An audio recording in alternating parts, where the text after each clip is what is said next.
Саламатсыздарбы, урматтуу телекөрүүчүлөр. Бул ток-шоу берүүсү мына дүйнө чемпионаты эң чечүүчү учуруна келди деп айтсак болот.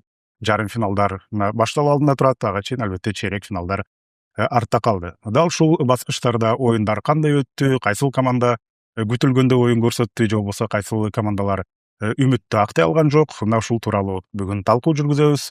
Аны мен Эркин Абдуллаев жана кесиптешим Адилет Керимбек уулу алып барабыз жана ошондой эле биздин сыйлуу коноктор Алай футбол клубунун спорттук директору Айбек Татанов жана ошондой эле аталган клубдун башкы машыктыруучусу сиздердин назарыңыздарда мына Бакыт Маматов. Кош келипсиздер. Рахмат.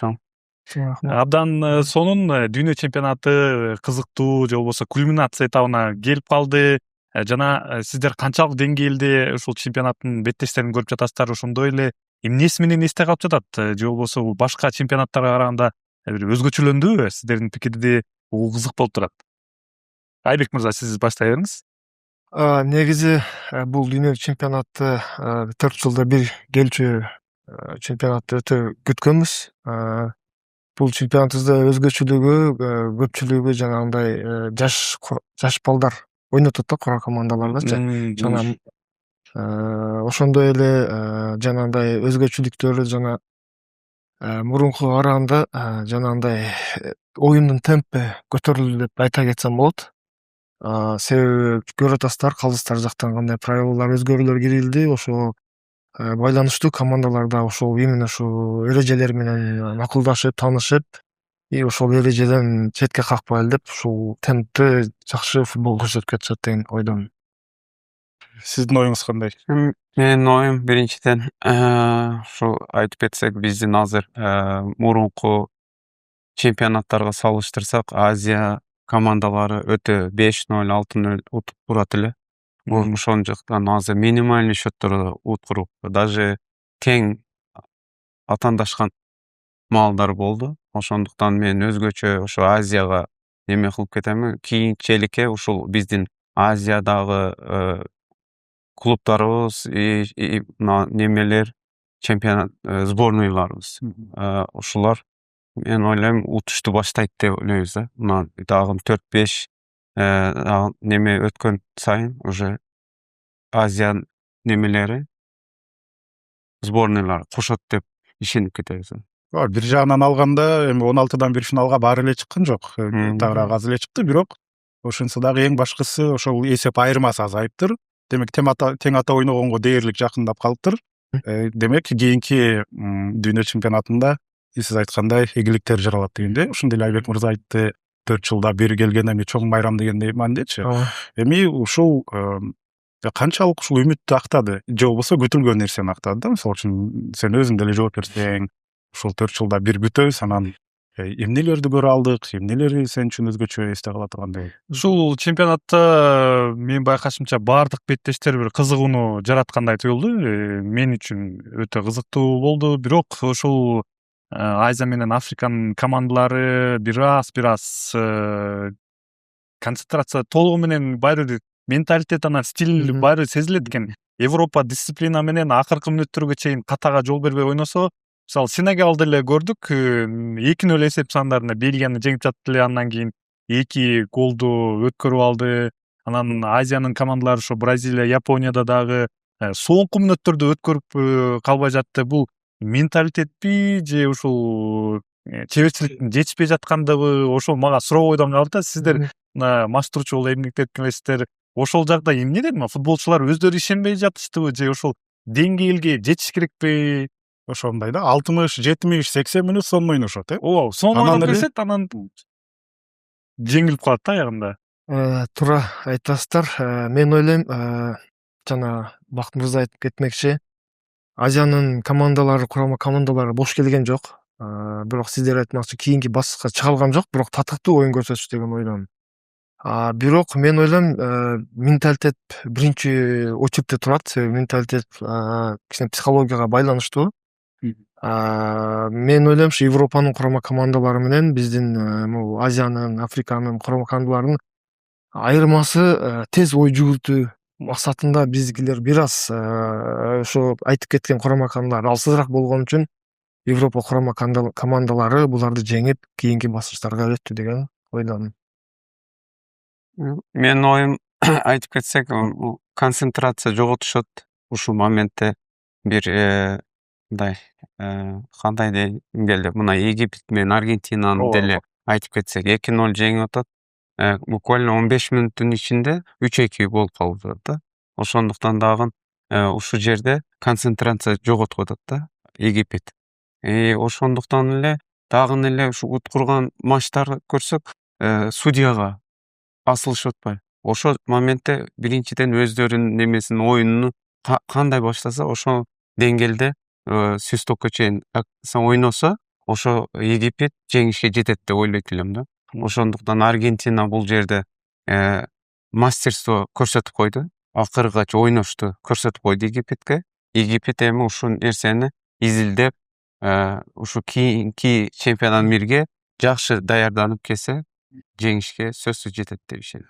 Бир жагынан караганда эң жөнөкөй нерсе, мисалы үчүн сиздин айтканыңыз боюнча, ошол оюнчулар концентрациясын оюнда сактап калса болмок, калыстарга бөлүбөйбү энергиясынчы. Сөзсүз. Анан сиздер Алай командасынан көптөн бери эмгектенип келесиздерби? Анан ушул командалар менен салыштыруу болгон жокпу? Алай менин командамда ушундай оюнду көрсөтөт, же болбосо дүйнө чемпионатындагы кайсы командага салыштырмак элеңер оюн стили боюнча? Мен айтып кетсем, биринчиден Алай командага пока эч кимди салыштыра албадым. Бизде өтө высокий прессинг бар. Ошондуктан быйылкы чемпионат мир өтө жогорку прессинг жок, мен байкадым. Биринчиден баары топ жоготкондон кийин уже өзүнүн экинчи средний зонасына кайтып кетти. Күн ылгап атабы буларга билбейм го, күн ысыктанбы, прессинг жогору кыла албай жатат. Если может башка погода учуру болгондо, может тренер башкача задание бермек да. Может ушудан деп ойлоп атабыз. Мен салыштырып келгенде бирде пока команда Алайга пока салыштыра албадым. Бул жагы өтө кызыктуу болду. Демек ушул жогорку прессингке контр прессинг жана клубтун деген прессинги дагы байкалган жок. Командалар топту жоготкондон кийин өз бөлүгүнө өтүп алып жатышат да демек. Ооба, негизи мен ойлойм ушул азыркы көрүп аткан футболубуз бир аз гандбольный системага окшошураак да. Анан жанагы дүйнө чемпионаты же биздики? Негизи дүйнө чемпионатта да Бактын мырза айтмакчы, высокий прессингде анан эки тайм тең жанагындай басып контратакаларга чабуулга барып, бир ошондой бир эпизоддор азыраак болду да. Мен ойлойм жанагы командалардын бир аз Америкада баары бир континент башка. Жана погодага байланыштуу бир аз күчтөрүн сакташтыбы же кандайдыр бир же өзүнүн жана команданын өзүнүн баягы даярданган позициялык жанагы коргоого маани буруп, андан ары тез аранын ичинде жанагы коргоодон чабуулга өтүп кеткен бир фаза переходунда бир ошону көбүнчө сакташты деп ойлойм негизи. Демек бул жагы абдан сонун болду мындай пикирде ооба. Сизде маштыруучулардын эле байкалбаса, биз голду эле күтүп андан ары башка жагдайларды байкайсыз да. Анан ушул чемпионатта сиздер күткөн эле командалар ушул жарым финалга чейин жете алыштыбы же башка командалардан ушул күчтүүлүк кылат деп күттүңөр беле? Ооба, биринчиден мен өзү башыдан бери өзүбүз дагы обсуждать этебиз, ким чыгат, ким чемпион болот деп. Башында мен уже Франция деп айтканмын. Но өзүм Испанияга болеть этем. Испания дагы жаман оюн көрсөтпөйт. Топ кармагандан улар топ команда. Потому что мына өзүңөр белгилүү Аргентина келе жатат чемпион мира. Ошондуктан мына Англия азыр биринчи жолу мен полуфиналда азыр көрүп атам. Жакшы келе жатат. Менин оюм пока ошо Францияга, до сих пор Францияда, но өзүм Испанияга болеть этем. Сиз күткөн эле фавориттер чыккан экен да демек анда. Мен күткөндөй эле эки команда сөзсүз ушул немелерге барат деп ишенгенмин. Но ушул эки командага Франция менен Испанияга койгонмун өзүм. Айбек мырза, сиз сенсация күттүңүз беле? Мен негизи Африканын же болбосо Азиянын командалары ооба, чыгып мен кетет. негизи Азиянын командаларына жанагы Өзбекстан курама командасы менен Иран курама командасына жана ошондой эле Марокко командасына болеть эткенмин. Себеби Иран менен Өзбекстан эмне себептен биздин курама командасына каршы ойноп, ошол эле командалар дүйнөлүк чемпионатта катышканына кубанычтамын, чындыгын айтканда. Биз артынан буюрса чыгабыз деген үмүттөбүз. Анан булар ошол жак дүйнөлүк чемпионат ойногондон кийин кандай деңгээлде ойнойт экен деген күтүүдө болгонмун. Себеби Иранды эле көрдүңүздөр, жакшы оюн тартуулады. Бир эч кандай жанагындай кемчилиги жок ойноду. Кемчилиги болду, ооба, жанагы кичине саясатка байланыштуу, Иран менен Америкага байланыштуу оюн күнү учуп келет. Бир аз кыйынчылыктар болду. Бирок Иран, мен ойлойм, ушул кыйынчылыкка алдын ала даяр болушкан. Ошондой эле жанагы алар канчалык кийинки баскычка чыккан сайын элестетип эле турам биздин курама командабызды деле. Мисалы, Иранга деле 1-0 утулган маалдар болду. Өзбекстан курама командасына деле минималь счеттор менен курама команда утулду. Эмнеге чыга албайбыз? Ошонун артынан эле элестетип эле ушу командаларга болеть этип аттым. Ошол жана Марокко деген командага да болеть эттим, бирок тилекке каршы Францияга 2-0 эсебинен утулуп калды. Мен ойлогон болчумун, Япония байгелүү орунга чейин жетет го деген. Мүмкүн бул жөн эле күйөрмандык катары ойлогондурмун, же Азиядан команда болгон үчүн. Негедир ошого ишенич бар болчу. Япония эми ал жака жетпей алды. Андан сырткары Португалияга күйөрмандык кылган учуру бар болчу, алар да жетпей калды дагы. Анан менде ушул дүйнө чемпионатынан күткөн бир нерсе бар болчу да. Бул дүйнө чемпионатын машыктыруучулар чечет депчи. Кайсыл команданын машыктыруучусу күчтүү болсо, анткени сапаттуу командалар көп да негизи. Ошолордун арасынан кайсыл командада демек чечүүчү ролду бул жерде башка машыктыруучулар ойноп кетет деп. Анан эки анча пикирде калдым. Бир жагынан эми Анчелотти Бразилия менен чечүүчү учурда Неймарды чыгарып алып, ал жагынан көрсө машыктыруучу деле чечпей калабы дегендечи, тагыраак сапаттуу машыктыруучу болсо. Же болбосо бир жагынан Англияны карап жакшы бара жатат деген ойдомун да. Анан ушул жактарынан бир эки анча пикир пайда болуп турат да. Ушул машыктыруучулар чечүүчү ролду ойноп жатабы же андай болбой калдыбы? Мен ойлойм, негизи жанагы команда менен машыктыруучунун ортосундагы жанагы достук, бириктүү болсо, бириккенден кийин дисциплина жаралат да. Ошол дисциплинаны биринчи орунга коюп, анан ошондой эле команданын психологиясын оңдоп, болгон алдыда койгон максаттарды бирге ашырса, жакшы жыйынтыктарга жетет деп ойлойм. Сиз туура айтасыз, сизге кошулам. Япония командасы буга чейин жана товарский матчтарда ойноп, Бразилияны 2-0 утулуп атып, 3-2 утулуп кеткен, уткан күндөрү болду. Жана ошондой эле Япония курама командасы Англия командасын Англияга барып 1-0 эсебинде утуп алган күндөрү да болду. Канчалаган топ командаларга каршы ойноп, жакшы жыйынтык көрсөттү, бирок мен да жана сөзүмдө бир аз унутулуп калыптыр. Чындыгын айтканда, жанагы Япониянын алдыга койгон биринчи максат дисциплинада. Анан ар бири өзүнүн жанагындай кичинекей детальга дагы өтө чоң баягындай көңүл бурушат экен да. Ошол кичинекей детальдан эгерде көңүл бурбаса, чоң бир проблемага айланып калат деген максатта булар ар бир кичинекей жана айтып кеткен сөзгө көңүл бурушат экен да. Ошол да оюнчулар чечеби же машыктыруучу чечеби? Мисалы үчүн бизде жогорку лигада өткөн жылы жаңы түзүлгөн команда Барс чемпион болуп кетти. Анда ушундай ой жаралды. Демек кайсыл командага мындай мүмкүн да, сапаттуу оюнчулар куралып калса, ошол эле оюндун тагдырын, турнирдин тагдырын чечип кетет окшойт депчи. Анан азыр мына буга чейин Англия менен Бразилиянын да мисалы болдук да. Сиз ушул азыр учурдагы машыктыруучусуз, түздөн түз ушул тонуста жүргөн адистердин бирисиз да. Кандай пикириңиз?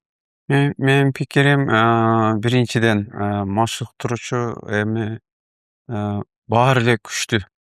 Менин оюмда баары эле күчтүү. Окуган, баары ушу эмеге барганда жолго. Ошондуктан биринчиден ушул любой сборныйга барабы, клубка барабы, баары ушу биринчиден балдар менен кандай тил табышат. Кантип алар аны угушат. Айбек мырза айткандай, кантип аны угат, кантип аны ушул нерсеге жетишет. Ошондуктан ошол мына сиз азыр айтып кеткенде Барс команданы ошондуктан былтыр чемпион болду. Ошол деле мини футболдон Аралбаев биздин Дастан командасынан келип мына жогорку лигага келип туруп мына чемпион болду. Ошондуктан балдар менен кандай алып барганы, кандай жолго барды, кандай жолду тандады, ал дагы өзүнүн бир немесин салымын кошуп кетти да. Ошондуктан мен ойлойм ушул балдардан дагы көп жакшы жагын неме кылып көрүш керек. Анан күчтүү тренерлерди дагы көрдүк да. Мисалы үчүн мына айтып атасыздар, күчтүү тренерлер. Мына балдар менен чыгыша албаса, алар дагы эртеге бар же жок да бул немеге жазылып кетет өзүнүн тарыхка. Ошондуктан мен ойлойбуз, мына баары эле ойлойт, ушу тренерлер бул кичинекей эле немеси да, карьера. Мисалы үчүн эртең бар, үсүгүн жок дегендей да. Ошондуктан биринчиден ушу балдар менен жакшы иштеп, балдарды өстүрсө, максат ушу тренерлерди.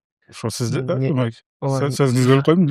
Негизи жанагы оюнчулар менен баштыруучунун ортосунда жана ишенич пайда болсо, ошо ишенич ушу ийгиликке алып барат деген. Ушул учурдан пайдаланып сиздердин оюңуздарды билгим келет да. Баарыбыздын элечи оюбузду ушул жерде деген, мисалы үчүн Канаваровну алып келишти да. Кападзе бир караганда жакшы эле сонун эле бараткандай болгон.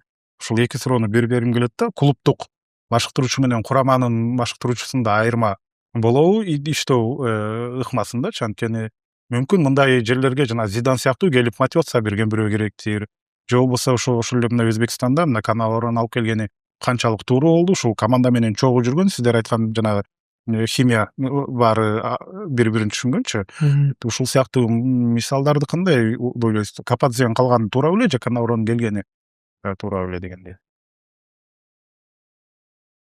Мен эс айтып кетсем, биринчиден бул биринчи жолу чемпионат мирге барышы Өзбекстандын командасы. Ошондуктан мындай шуну билген специалист алып келели деп ушу специалист алып келишти да. Бул Кападзе боюнча эми чыгып аткандан кийин бунун опыту может жетишпейт.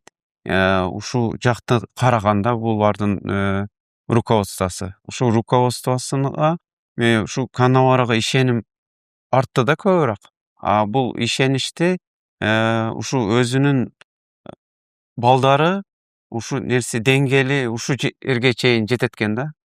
Биринчи ушу чемпионат мири булардын.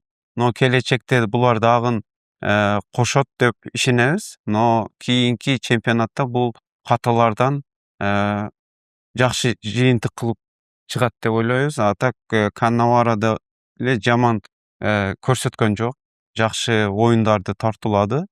Бу жерде машыктыруучуларды жамандаш мындай немеси жогу. Так Кападзе деле өзүнүн немеси де жакшы алып кетет ишини. И то же самое Канавара деле жаман иш кылган жок. Булар деле Өзбекстанды жогорку немеге деңгээлге көтөрөбүз деп ишеним артып келген да. Ошондуктан Канавара деле жаман кылган жок. Анда Адилет мырзадан сурайлы да. Сенин оюң боюнча кандай болду? Ошол Кападзенин калганы туура беле? Канавара Кападзе сыяктуу өзүнүн оюнчулары менен тил табыша алдыбы? Бул жерде менин пикирим, Өзбекстан эрте эле майрамдап атыптыр. Дүйнө чемпионатына чыкканы бул өлкө үчүн майрам болуп, анан ушул Кападзе менен Канавара алмаштырганы экинчи планда калып калгандай да. Анан Кападзе башка тактиканы колдончу, Канавара келип кайра 3 борбордук корго чыгып өттү деген тарихти калып турса, балким кай бир оюндарда ошол тактикасы туура болду, туура эмеспи дегенде атаандаш Португалия болуп жатат, анан экинчи номер менен ойноо, анан 3 коргоочу менен ойноо ошого ылайык эле болчу да. Анан Кападзе балким андан дагы баары бир жеңилип калмак, ири эсепте жеңилип калмак деген тарихти болду. Бирок дагы бир кошумча, ушул Өзбекстан жеңилип 3 жеңилүү менен келгени дагы баатырларча тосуп алгандыгы. Демек бул өзбек туугандар деле ыраазы болуп эле ошол футболчуларына биринчи жолу дебют жасап тарыфта калды да, баары ушул оюнчулар бар болчу деген менен калыптыр деген тарихте калды. Анан Канавара калабы калбайбы деген пикир андан кийин башталды. Калат деген пикирлер калууда. Эми 2027-жылы ушул Азия кубогунда көрүп калабыз, канчалык деңгээлде ушул бир жылдык циклда Өзбекстан курама командасын өйдө чыгардыбы же ошол эле стагнацияда калдыбы же артта калтырдыбы деген пикирди даана бериши мүмкүн. Балким бир тайпада же болбосо ошол эле плей-офф баскычта Кыргызстан курама командасы менен kesип калат. Ошондо Канавара менен тирешти, даана ошол жактан байкашыбыз толук мүмкүн болбоду да. Анан менде дагы бир пикир болуп калды. Ушул жерде жарым финалга чыккан командалардын FIFAнын рейтингинде биринчиден 4-орунга чейинки командалар чыгып калып атпайбы? Анан бул этапта бир дагы сенсацияга жол беришкен жок деген таризы деген сөз да. Ошондой эле баардык фавориттер чыга алды. Сенсациялар ошол чейрек финалда гана токтоду. Ошол чыккан командалардын секириги ошого чейин жетти. Анан сиз ошол мастурчу дагы канчалык таризде деңгээлде ушундай жагдайда өздөрүн көрсөтө алат деген пикир болуп жатпайбы? Менде моундай пикир калды. Мастурчу оюн талаасынын сыртында болсо, ошол командада оюн талаасында мастыра алган же болбосо мастырчунун милдетин ала турган лидер оюнчусу болуш керек деген пикирде калдым да. Ошол Швейцариядагы Гранит Жака 10 номурдагы капитан, Аргентинада болсо белгилүү Месси эле башкарып болот. Англияда мына Беллингем өзүн алууда, Францияда Олисе эми жашыраак Мбаппе алып жатат өмүнөт. Ошол оюн талаасындагы лидердин болушу дагы маанилүү болдубу же мастурчу эле оюн сыртында башкарып турганы жетиштүүбү? Албетте командада лидер болуш керек. Себеби ал талаанын ичинде да. Ошол Мастурчу болсо бул уже талаанын сыртында. Талаанын сыртындагы эми ошончо эл жанагындай ишкырык менен, жанагындай кошумча дудушкалар менен ишкырганда тиги тренердин деле угулбай калат. Ошого тренер менен лидердин ортосунда болгон мамиле бирге болуш керек, бир чечим болуш керек. Жанагы эгерде мастурчу бир кандайдыр бир корректировка кылып өзгөртүү кире турган болсо, жест менен көрсөтсө, ошол лидер уже мастурчуну 5 колдой билгенине байланыштуу уже балдарына таркатып берет деген ишеничтебиз. Конечно, лидерсиз оюн талаада бир аз кыйынчыраак деген ойдомун. Себеби кандайдыр бир эмоцияга кирип кетип, бир оюнчулар жана жок жерден штрафной алып, жана красный алган учурлар бар. Ошол жерде дагы эмоцияларын кармап калган лидерлер бар да. Анан жанагындай жок жерден судьялар менен спорт эткендерди дагы четке кагып, туура тургула мен өзүм сүйлөшөм деген издер да бар. Негизи жана айтып кеткен сөз, мен ойлойм ушу мастурчунун оң колу деп. Ушул Бразилияга лидер жетишпей калды деген эле пикирдемин да. Анткени оюн талаасында кимди баса белгилеш керек? Эч Винисиус ала албай калды. Ошол лидер жетишпей калгандай эле туюлду. Ошо лидери жок командалар жеңилип калгандай эле. Теориялык жактан ким Неймар алыш керек болчу да. Албетте бул чемпионаттын башында эмес. Да негизи жанагы популярдуу оюнчу, ушундай көптөгөн азыр көптөр жанагы артында стрессчүү көп оюндар бар дегенчи. Бирок ал тигинтип алмашууда калып калды. Чыкканда деле ошон дарбазач менен кырылышып жүрүп аягында ошол жерде пенальтиден кийин деле жок дегенде мындай эл көзү үчүн чуркап барып тиги борбордук бөлүккө топто кое койсо бир аз үмүт бар экен дегендейчи. Чындыгында ал жакта ошондой болуп калды. Франциядан, Испанияда мисалы үчүн көпчүлүгү Ямальды айтып атышат. Эми ал чындыгында жашыраак, анан ушул суроо пайда болуп атат. Бакыт мырза сизден мисалы үчүн бул чемпионатта кандай ушундай тажрыйбалуу оюнчулар чечүүчү ролду ойнодубу же жаштарбы? Анткени бир караганда Месси сүйрөп келатат өз командасын, бир караганда Ямаль сыяктуу оюнчулар, албетте алар деле мындай жакшы деңгээлде ойноду, бирок баары бир азыркы учурда ушундай тажрыйбалуу оюнчулардын таасири чоңбу же жаш, интенсивдүү, мондай темп менен ойногон оюнчуларбы? Азыр ушу чемпионат бирде жаш оюнчулар өзүнү күчтүү деп эсептебейм, потому что жаштар пока опыт жетишпейт. Жаштарга ушул силер азыр айтып кеткендей лидер команды дегендей, ошол лидер команды жетектеп кетет да. Бул ушу тренердин жардамчысы болот да. Лидер деген бул тренердин жардамчысы, оң колу деп ишенип кетет да. Ошого көп ишенип, анан артым алат. Жаштар ошону лидерди карап өсөт. Ошол жаш, значит, ошодон 2 эсе күчтүү көрсөтөйүн деп өзүнү ушунча аракет кылат, но ошого бир аз жетпейт да немеси. Ушу чемпионат бирде мен эми Ямальды айтып кетип атасыңар. Ямаль бул эми Барселонада номер 1. Азыр Барселонаны жетектеп, өзүгө алып, ишеним артып, бар жокту кылган Ямаль. Бул деген 19 жашынан баштап уже азыр ушу деңгээлге чейин өстү.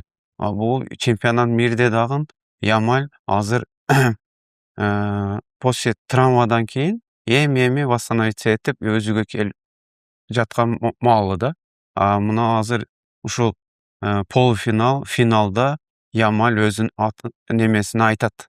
Потому что өзүнүн немелери, стилдери, оюндун стили өзүгө алат оюнду. Эч бир коркпойт да. Бирге бир любой игрокту алдашты. Бул өзүнүн бир хоббиси да. Бул оюнду өзүгө алып, оюнду алып чыгып кете турган жигит да. Ошондуктан ошол Франциядан деле Эмбапени алсак, оюнду өзүгө алат. Бир игрок, эки игрокту сөзсүз алдап, оюнду жетектеп алат деген ойдомун да. Ошондуктан чемпионат мир бул любой игрокко кандай дейин, салыштырганда кыйын. Чемпионат мирге ойнош өтө кыйын. Клубтарда оңой ойнош. Клубта о жерде өзүнүн клубу баары бири-бирин түшүнөт. Жакшы уже 1 жылдан бери, 2 жылдан бери тренировка кылган жигиттер. Сборныйга барат, 10 күн же 15 күн бирге жүрүшөт команда. 1 ай максимум 1 ай бирге жүрүшөт, анда эле бири-бирин түшүнбөйт. Ошондуктан бул чемпионат мир ошондуктан кыйын. Бири-бириге өзүгө алыш. Бул жерде мастер ушундай жерден алып кетсе, ошондо өзүнүн курамына лучший болуп өзүн көрсөтүп, ушу жетектеп, ушу финалга чейин алып чыгып, чемпион болот деп ишенебиз да. Теги эле сөзүнө кошулам. Себеби мен ойлойм бул жанагы эки бөлөк командада азыркы биз талкуулап жатып аткан сөзүбүз. Себеби жана Ямальды айтып кетмекчи, Барселонада өтө активдүү оюндарды көрсөтүп, бул дегени булар бир сезон чогуу болушат. Даже экинчи, үчүнчү сезонго да чогуу калышат. Бул жерде жанагы курама команда болсо, жанагы кыска мүнөткө чогулуучу команда да. Ошол эки бөлөк команда деп мен ошентип эсептейм. Ошол негизи Ямальды айтып калдык. Ямаль Барселонада ойногонго салыштырмалуу Испанияда башкача ойноп жатат ал деген. Коргоочуларына жардамга келип, демек баары бир өзүнүн курама үчүн өзүнүн ойногон стилин дагы алмаштырууга дагы макул экен да. Ошого басым жасап, демек бул деген жоопкерчиликти сезип жатат да Ямаль. Эми чыныгы күчүн ошол топ команда Франция менен көрөбүз. Жана дагы бир суроо бар бул жерде. Дүйнө чемпионатында бир футболго таасир эткен тенденцияны байкай алдыңарбы? Балким ушу калыстар тобунан деле калыстык стиль дагы өзгөрүп жатат. Анан ошол АКШ Бельгия беттешинин алдында дагы бир прецедент болуп кетти. Ошол кандай таасир калтырды ошондой нерселер? Ошо мен айтып кетсем, ошо биринчи таасирибиз ушул бир звонок менен ушул нерсе өзгөрүлүп кетти да. Судьянын чечими бул деген закон болуш керек да. Ушул тартипте ойнош керекпиз. Бул тартипти бул бузду деп ишенем да. Потому что бул футбол ушул менен зрелищный, ушул менен кызыктуу да. Бул тартипти баары баш ийсе, ушул тартип менен баары кетет да. Анан бул тартипти бузгандан кийин бул даже элдер да наразы чыгат. Ошондой эле всю футбол бул тартипти уже бузууга өткөндөн кийин бул тартип кандай кийинчеликте кандай болуп кетет? Кайсы правила менен ойнойбуз? Же дагынам өзгөрөбү бул тартип деген немеде калып кетет. Прецедент болуп калды. Ошондуктан мен ойлоймун, бул чечим до конца ушу калганы жакшы да. Менде ушул ой кетти. Ушу Америкада болсо эле бир звонок менен ушул чечим туура эмес деп эсептейм. Ошол телефон чалуу ал далилденген нерсеби? Менде андай маалымат жок экен да. Ооба, өзү айткан да, АКШ президенти, ФИФА президенти менен сүйлөштүм деп өзү айтып жатпайбы? Ал Twitter'дин активдүү колдонуучусу дагы да, өзүнүн социалдык баракчада өзү жазып, өзү айтып жатат. Анан бир телефон чалуу ушул дүйнөлүк футболго болгон прецедентти жаратып койгондой калтырды да. Бир эки адистердин пикирин уктум да. Мисалы үчүн айтып атат, Роналду деле эгерде ошондой болгондо мисалы үчүн Өзбекстан менен ойнобой калмак деп бир адис айтты да. Анан ушу дүйнө чемпионатынын финалдык бөлүгүнүн астында бир ага байланышкан бир нерсе болду эле. Анан бул нерсе бул биринчиси эмес деп атышат да. болгон депчи. Роналду жолдоштук беттештеби же жанагы Эсептеп санап мен ал мындай белгилүү адис. кызыл кагаз алкаган болчу да? ишендим. Ошондон кийин эгерде ушундай жана бала күндүкүндай кечиктирилген жанагы бир жылдык Тоңдуруп коюшту да. андай болбосо, мисалы үчүн Роналду деле Өзбекстан менен ойномок эмес деп ал өзү Өзбекстандык адис, бирок ошол дүйнөлүк деңгээлде баягы кызмат кылып жүрөт да. Ал ошентип айтып атат да. Негизи кандай гана болбосун судьянын чечимине биз киришибиз керек. Футболду мыйзам деп айтып кетсем болот да, калыстар жагынан. Жанагы Африкалык континенттин баягы финалга чыккан кайсы командалар? Сенегал менен Марокко. Ошол жерде Марокко уткан да туурабы? Кийин уже апелляция жазып, ооба, жанагы өздөрүндө Марокко жазгандан кийин уже Сенегалга менин оюмча бир 20 күндөн же 1 айдан кийин Тескерисинче Сенегал утуп, Ооба. Марокко Ошондо болуп турнир калган. Мароккодо болгон болчу. Ооба. И жыйынтыкты кайсы командага берди? Ошол курама команда кийин уже чемпион болуп аттанды. Биз деле мисалы Алай командасы менен Талант командасы бул 5 күнгө ойноп атканыбызда оюнга бир 18 же 15 саат калганда уже жарыялай келген экен Талант командасына, что бул оюнчуңуз эртеге ойной албайт деген. Мен бул жерде эмнени айтмакчымын?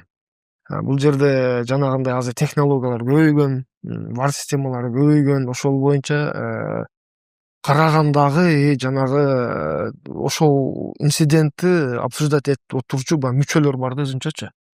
Ошол мүчөлөрдүн тарабынан мен ойлойм жанагы кызыл карточкалар бир судьялардын калысы менен чечилди деп ойдомун да. Бирок жана сиздер айтып кеткен сөз уже бир аз футболдун кичине жанагындай татуу шириндиги, ушундай шириндик жагын кичине андай алсыздатып алышты деп ойлойм да. Мага мен ишенгим келет да, ушундай бардык нерсени оюн талаасы чечет, алдында сценарий болбойт, же болбосо кимдир бирөө телефон чалып чечип кетпейт. Баарын оюн талаасы, оюндагы футболчулар чечет деп ошого ишенгим келет. Ошол каалоо ушундай деген. Оюн талаасында атаандашы Бельгия көрсөтүп койду да, анан кийин жеңип салбады Американы. Аягында Американы Бельгия утуп кетти да. Ошо мен ойлойм, ошол Америка командасы именно ошол кызыл карточка боюнча жанагы чабуучу Балагон беле ошол оюнчу уже ойнойт экен Америка дегенден Испания дагы бош келген жок. То есть Бельгия командасы бош келген жок. Өзүнүн даярдык болгон командасын көрүп утканга ээ болду. 4-1 эсебинде Бельгия утуп алды. Америка мен ойлойм ошол жана мен ойлойм ошол оюнчусу лидер. Ошол лидерге да бир аз команда кошулуп, ошо Бельгияга каршы ойной турган сезишип, кичине боштондукка келди деп ойлойм. Жок, бир жагынан алып кетсек, Америка курама командасы бул дүйнөлүк чемпионаттын өткөзүүчү ээси. Ошого ушундай жыйынтык болуп калды. Эми акырындап чейрек финалдарга келе берет окшойбуз. Ушул чейрек финалда жакшы кызыктуу оюндар өттү. Азыр ушул жарым финалга жеткен командалардын арасынан кайсынысы өзүн мындай ишенимдүү көрсөтүп келди да? Сиздин пикириңиз? Менин пикирим азыр Франция менен Испания татыктуу келе жатат да. Мындай оюн жагынан алып келсек, мына Англия менен Аргентина өтө кыйналды. Даже Аргентинаны алсак, Египет менен кыйналды. Англияны алсак, даже вот Норвегия менен деле өтө кыйын оюн көрсөттү. Мен оюмча ушул Франция менен Испаниянын ушул ким жеңген, ошол чемпион болот деп ишенем. Аргентина мисалы үчүн жеңил сетка менен келе жатат деп баары эле айтып атпайбы, бирок Аргентина ал жеңил сеткадан келгени көрүнбөй эле да. Өзгөчө мындай эмоционалдуу оюндар болууда, кызыктуу. Сиздин пикириңиз кандай Аргентина боюнча?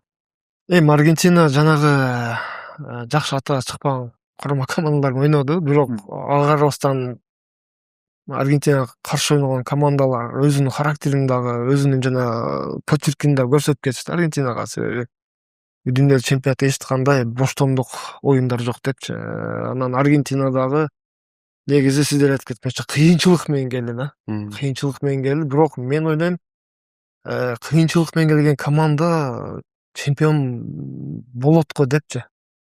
Себеби баягы кыйынчыл баскыч менен келип туруп ушу утуп алабы деген ойдомун, бирок Франция менен Испанияны ошол менин оюмча Франция чыгат го дейм, себеби Франция командасында кечээ эле жакында Лига чемпионовдо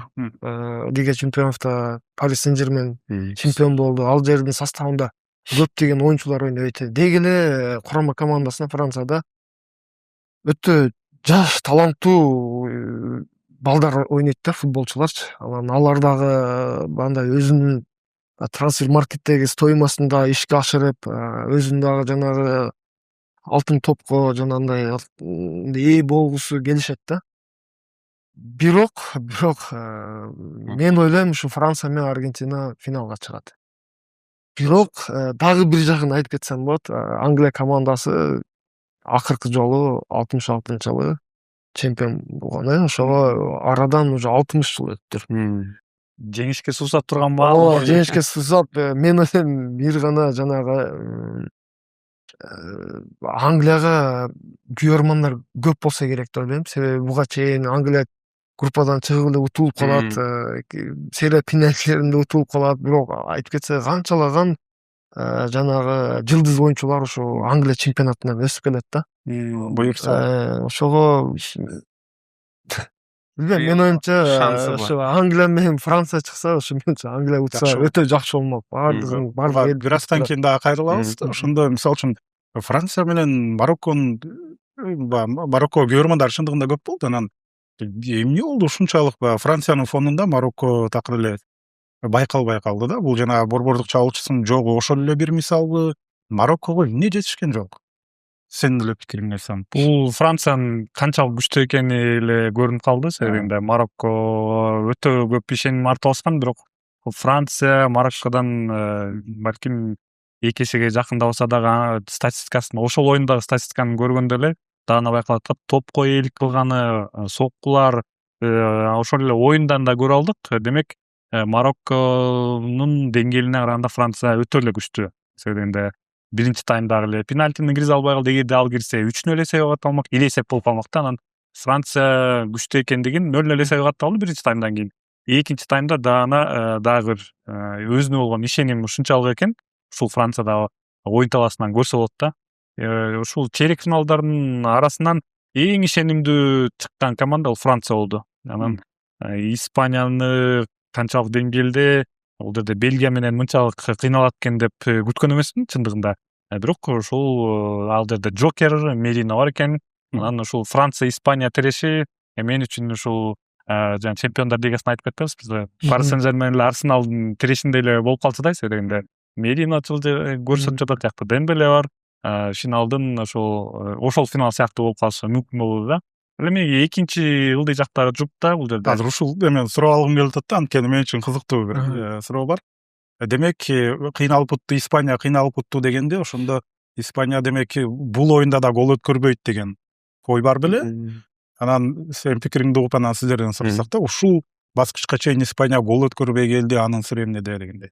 Ушул эмне үчүн Испания ишенимдүү ойной албай калды деген суроо болуп жатты. Ошол биринчи таймда эле өткөрө алды Де Каталаранын голу.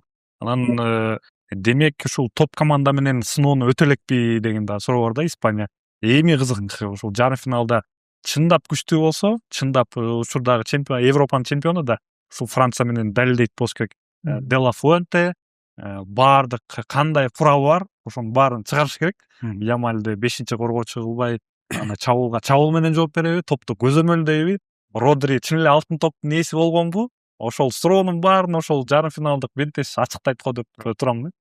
Ошол коргонуунун бекем болгону. Мен эми айтып кетсем, ошол бир чемпионатта деле мына Испаниянын чемпионатын алып келсек, Реал, Барселона да ойношот, ушул Франциянын деле игроктору. Ошондой деңгээлде ушул азыр айткендей эле Испания экөө ойнойт да. Экөөнүн бири кимиси жеңип кетсе, ошол чемпион болот деп ишенип кетем да мен, потому что экөө тең күчтүү команда. Мына сиз айтып кеткендей, эки команда эң өтө күчтүү команда. ошо экөөнүн кимиси жеңип кетсе, ошол чемпион деп ишенип кеттим да мен азырынча. Но ушу экөө жакшы татыктуу полуфиналга чыгып калды. Экөө сонун оюн тартуулайт деп ишенем. Финал деле болчу да. Финал болгондой эле көрөбүз да. Алдын ала финал сыяктуу. Ошондой болду. Ошо гол өткөрбөгөн эмнеден? Булар кандай болду? Жанагы прессингке барбаган үчүнбү, өздөрүнүн зонасын караган үчүнбү, же коргонуу линиясы күчтүүбү? Жок, коргонуу линиясы баары стабильный, булар өзүнүн немесини аткарышат. Просто бу жерде ал жерде гол подача болду. Подачадан просто успеть этип калды. Бергинин Рос жагынан дагы алып келсек, Рос дагы и Шустрый жагынан алып келсек, баягы нападающий неместен бир аз эле эртерээк башыны сунду, тийди, чирк и дальныйга кирип кетти. Ошол аркылуу неожиданный гол деп коет бул деген. Тоже молодец. Бельгиянын нападающий бу жерде өтө сонун качать этип алдап койду защитник, коргоочуну. Коргоочу дагы кийинки уже экинчи бөлүктө уже бул каталарды кылышпады. Ошондой эле Испания экинчи голун уруп 2-1 эсебинде жеңишке жетти. Мен сурайын дегеним эме болчу да, Айбек мырза, мисалы үчүн көпкө чейин гол өткөргөн жок да.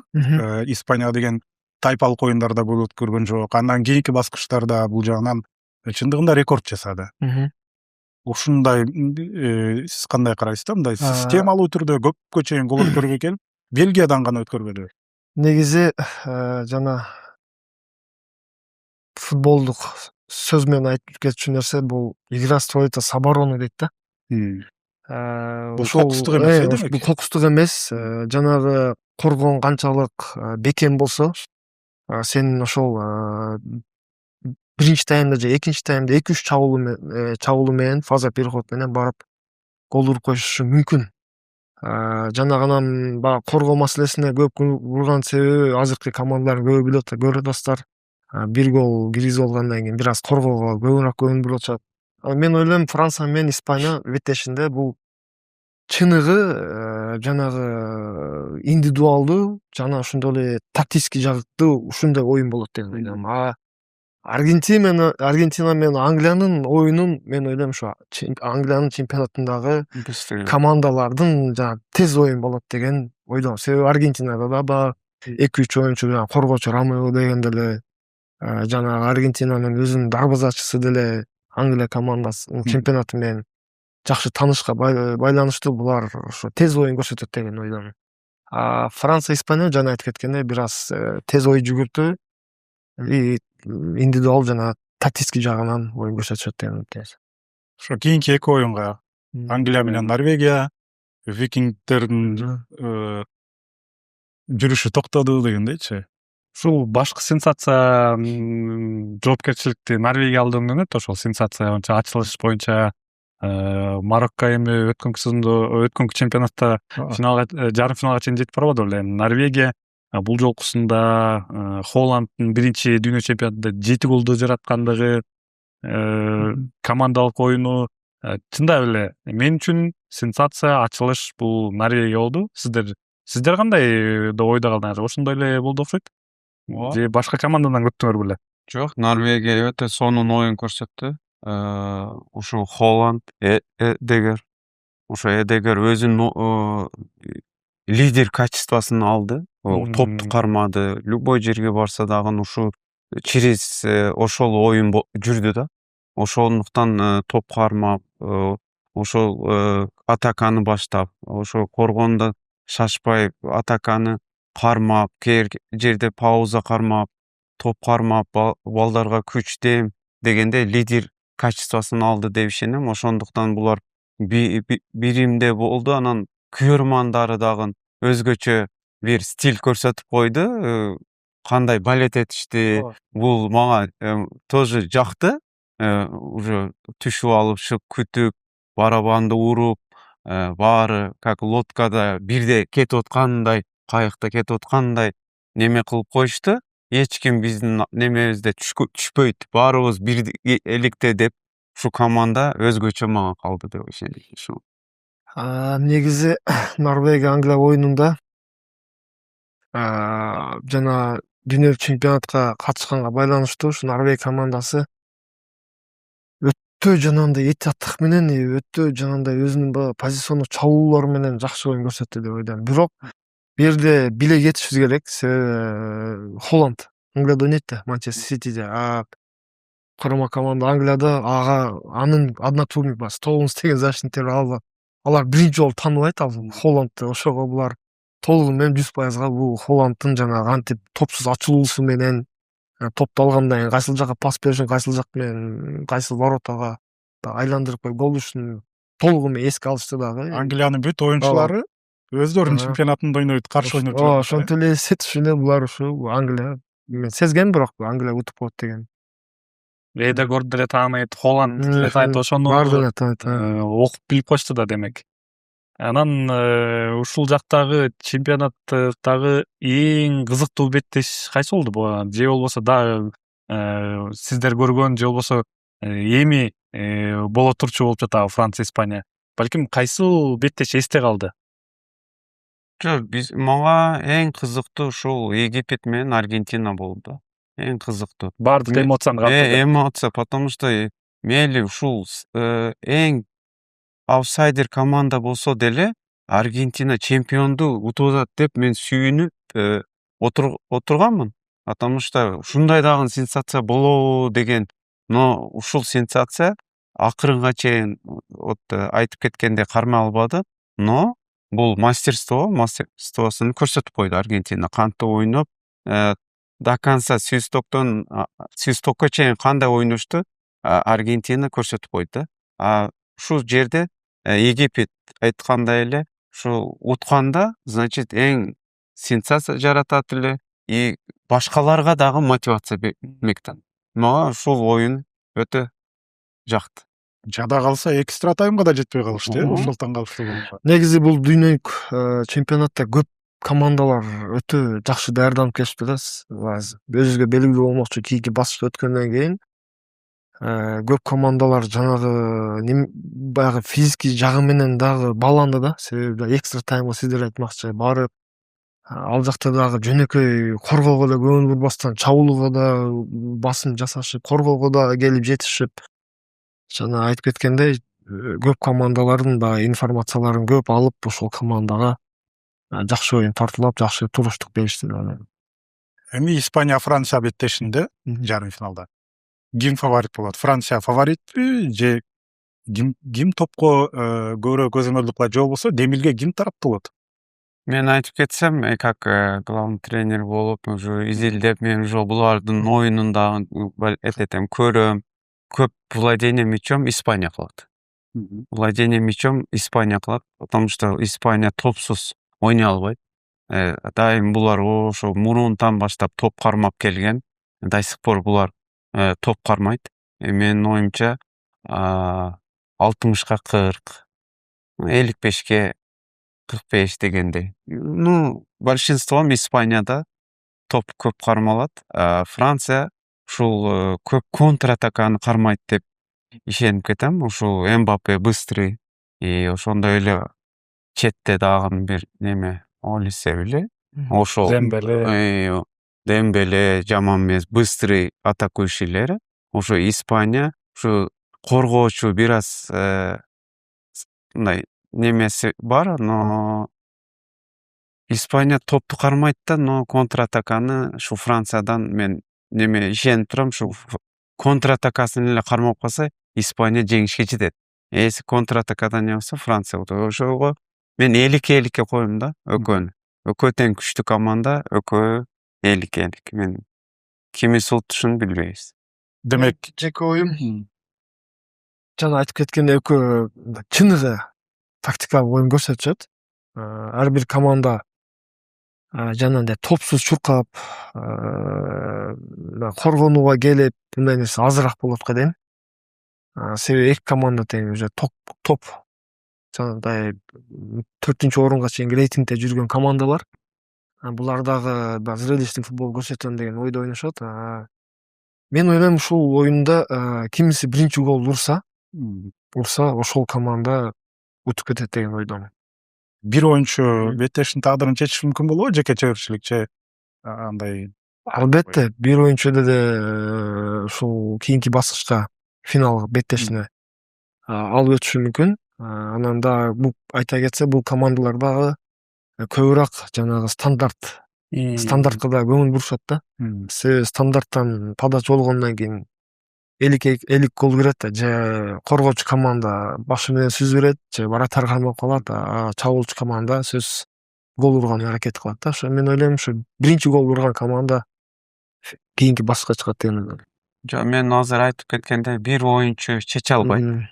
Бул футболдо 11 командный оюн да. Бул бир оюнчу чече албайт. Бир оюнчу качан чечет? Месси болсо чечет деп. Жок, бир оюнчу качан 1-1 калганда чечет. Бир оюнчу анда 1-1 калганда Манзаш ошондо чече алат. Бир оюнчу кандай ойноп атканда чече албайт эч качан. Мындай футболдо командный оюн да. Командный оюнда бир жерде бир момент келет да, ошол моментти использовать этсе, ошол бир игроктун өзүнүн мастерствосун көрсөтө алат. Ошондой деп мен ишенем. А так бир оюнчу весь оюнду кылып кое албайт да. Ошондуктан бул оюн командный оюн. Мен ушу момент келгенде пайдалана алат. Демек, жалпы оюнду чечпейт, тагдыр. Ошол эпизодду чечет. Кандай пикирдесиң? Эми ушул пенальтилер сериясына жетеби же 90 мүнөттүн ичинде финалисттин тагдыры чечилеби биринчи оюнда? Бул жерде Франция, Испания эки стилдин чындап тиреши болуп калды да. Испания топту көзөмөлдөсө, Франциянын оюну да бул каршы чабуулга өтүү. Анан Франция ошол каршы чабуулга өткөндө балык сууда жүргөндөй эле өзүн сезет да. Мбаппе, Дембеле, Дуэ, Баркаля, Олисе пасты чыгарып коюшу мүмкүн. Эми Делафонте эмне кылат деген суроо. Бирок мындай экен да, ушунчалык жарым финал чечүүчү деңгээлге чейин жеткенде биз өзүбүздүн футболубузду эле ойнойбуз, анткени биз күчтүүбүз деген нерсени карманышат экен да. Ошентип эле ойлоп атам, Испания өзүнүн стили менен эле ойнойт. Ал эми Франция Дешам бир аз тактикалык жактан балким ийкемдүүрөөк. Ошого жараша каршы чабуулга ыктап оюнду жүргүзүп коюшу мүмкүн деп жатам да. Анан ошол эле 60-40 Франция бир аз фаворитпи деген пикирде калып жатам. Себеби Испанияда ошол эле баардыгы топ оюнчу эмес болбой калып атат да. Бул жерде капталдагы коргоочуларына өтө көп жоопкерчилик, Педро Порро менен Кукурейляга. Анан эң таң калтырганы бул жерде Эмерик Лапорт менен Пау Кубарсинин борбордук коргоочу байлантасын түзгөндүгү, анан жогорку деңгээлде ойноп жаткандыгы болуп жатат да. Ошол эки коргоочуга жеке ала турсаң өтө күчтүү коргоочу деп айта албайсың. Мурунку Пуэль менен мурунку Рамос эмес да булар. Анан чындап ушул сыноону ошол Лапорт менен Кубарси өздөрүнүн канчалык туруштук бере ала тургандыгын көрөбүз эми. Ал эми ушунда өзүңүздүн пикириңизди бул жерде сурашыбыз туура болуп атат. Эркин мырза, өзүңүз кандай ойлойсуз? Меники пикир деле эмес, меники каалоо да. Мен ушулардын да 120 мүнөт ойногонун көргүм келип атат. 90 мүнөттө ким кыйын экенин чече албай, анан кошумча экстра таймдар өтүп, ошол жактан анан эгерде физикалык жактан эки тарап тең бири-биринен алсыз болбосо, бирдей деңгээлде болсо, ошол учурда мүмкүн пенальтилер сериясына жетпей, бирок экстра таймда ошол кимиси жеңип, анан татыктуу финалга мындай мээнет менен, эмгек менен, маңдай тер менен чыктык деген болсо жакшы болот беле дейм да. Анан чындыгында мен алдын ала, мисалы үчүн 60-40 деп атпайсыңбы? Ооба, Франция фаворит, бирок алдын ала такыр мен билбей атам, мындай элестете албай атам. Кимиси так жеңип кетеринчи. Ошондуктан мен үчүн эң ушундай бир кызыктуу оюн да. Такыр менде ой жок, алдын ала кимиси утат дегенчи. Жөн гана көрүп, ырахат алып эле ошону көрүп отургум келип атат да бул беттештечи. Анан экинчи жарым финал, бул жерде Англия Аргентина кандай таризде болушу мүмкүн. Мен алдын ала айтып коеюн, бул жерде дагы башкы калыс беттештин башкы каарманы болот го деп ойлоп атам. Дагы бир талкуу жараткан чечимин чыгарат дагы, анан бир команда жеңип кетет деген. Кимдин пайдасына Айтпашчы болду. дегеним ошондой таптакыр бир түшүнүксүз же болбосо биз күтпөгөн эле чечимдер болуп калып атат. Швейцария менен деле демек сенде эки анчы ой бар Эки анчы ой болуп калды себеби дегенде эми ал жакта өздөрүнүн түшүндүрмөсү бар, бирок мындай чечим кылса деле башкача түшүндүрмөсү бар. Башкача чечим кылса деле ага деле өзүнүн түшүндүрмөсүн чыгарып коет да.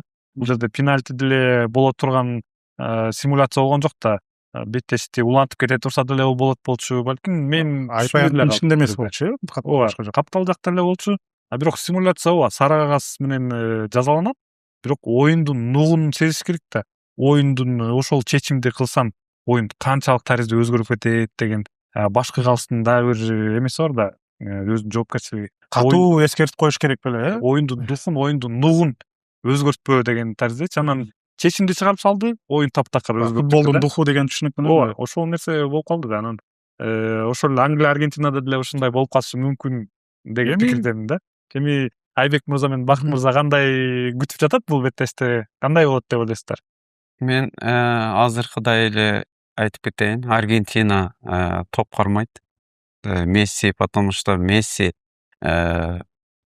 топсуз тура албайт. Бул Барселонада деле көрсөңөр, ушул алдыда топ тийбей калган жагда ылдыйга, защитага түшүп коргонууга топ алып, ошол жерден өзү эмелер көргөнбүз. Ошондуктан Аргентинада деле ушундай кылып атат. Топту алып, өзү апкирип, через стенка или обыгрышка барып, или штрафной иштеп, стандартныйга чыгып, ушинтип иштеп аткандыктан ошо Англияны менин оюмча ошо Францияда эле элестетип атам. Контратака, быстрый игроктор, Решфорд, ошондой эле нападающий, Гордондар. Беллингемдир. быстрый немелер, нападающийлар. Ошо контратаканы кое бербесе, Аргентина топ кармайт деп ишенип кеттим мен да. Бу жерде дагы 50-50, но көбүнчө мен Аргентина утат деп эсептеп атам.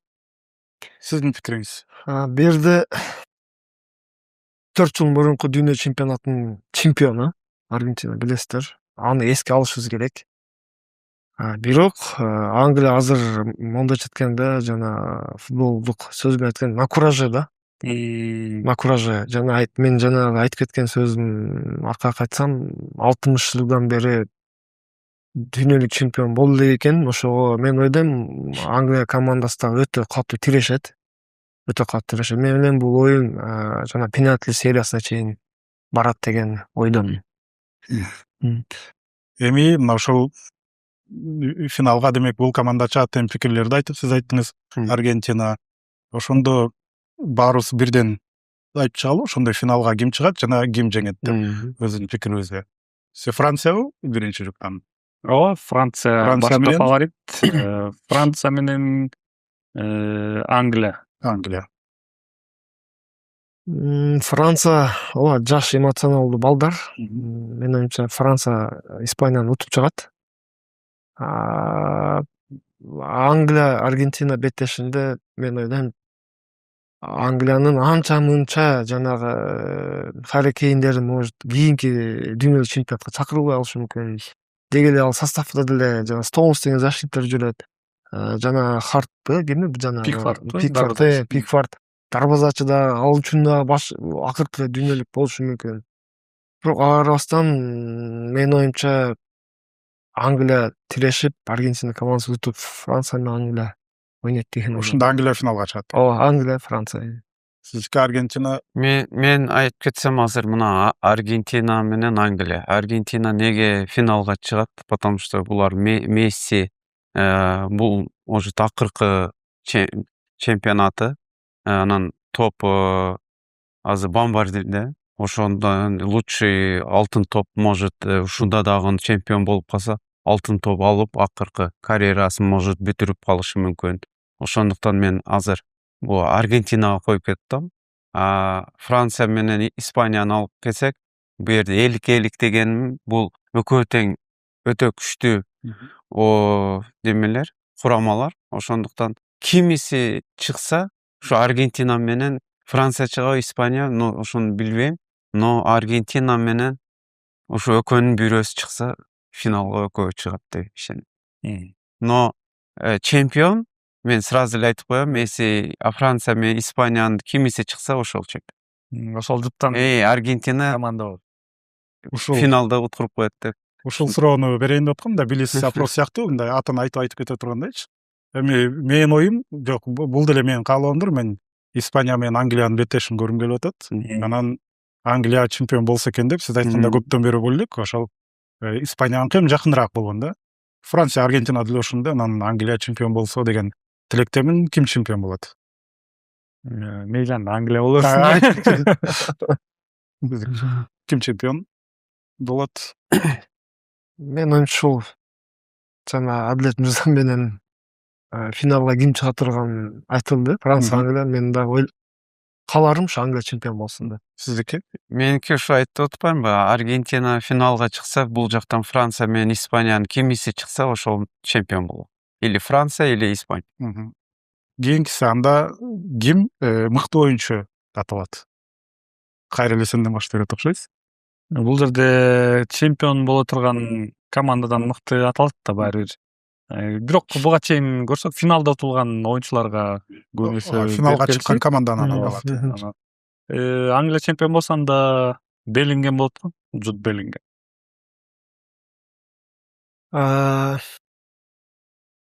Ооба, туура айтасыздар. Финалда ким жеңүүчү жана жеңүүчү командадан тандашат да.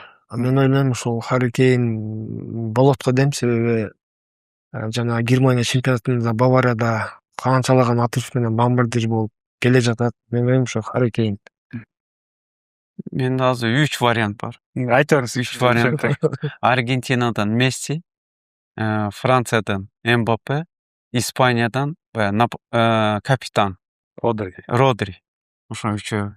Кимиси ошо финалда ойноп калса, ошонун үчөөнүн бирөөсү лучший. Мен оюнду айтып коеюн анда. Мен ошо Харри Кейн бомбардир болот деп ойдо болуп атам. Ал мыкты оюнчу, ошо мүмкүн ошо Родрини мыкты оюнчу кылышат. Анткени менин оюм Испания менен Англия болоспу, экөө чыкса, Кейн карьерасын жакшы жыйынтыктап бомбардирликке чейин жеткен. Азыр толук мүмкүнчүлүгү бар. Теориялык жактан деле анан Родриге утулуп калган команда катары ошого мыкты оюнчуну берет болуш керек деген ойдомун да. Урматтуу телекөрүүчүлөр, ошентип Кыргызстандагы мыкты эки адис Айбек мырза жана Бакыт мырза менен ошондой эле Адлет төртөөбүз бул дүйнө чемпионатынын чейрек финалдык жана жарым финалда боло турган оюндарын талкууладык. Биз менен болгонуңуздар үчүн терең ыраазычылык билдиребиз. Буюрса алдыда өтө кызыктуу жарым финалдар күтөт. Дал ошол оюнда сиздер каалаган командалар ийгилик жаратсын жана комментарийге жазып кетиңиздер. Кайсыл команда финалга чыгат, кайсыл команда чемпион болот? Аны билсе кийинки берүүлөрдөн жолукканча саламаттуу болуңуздар.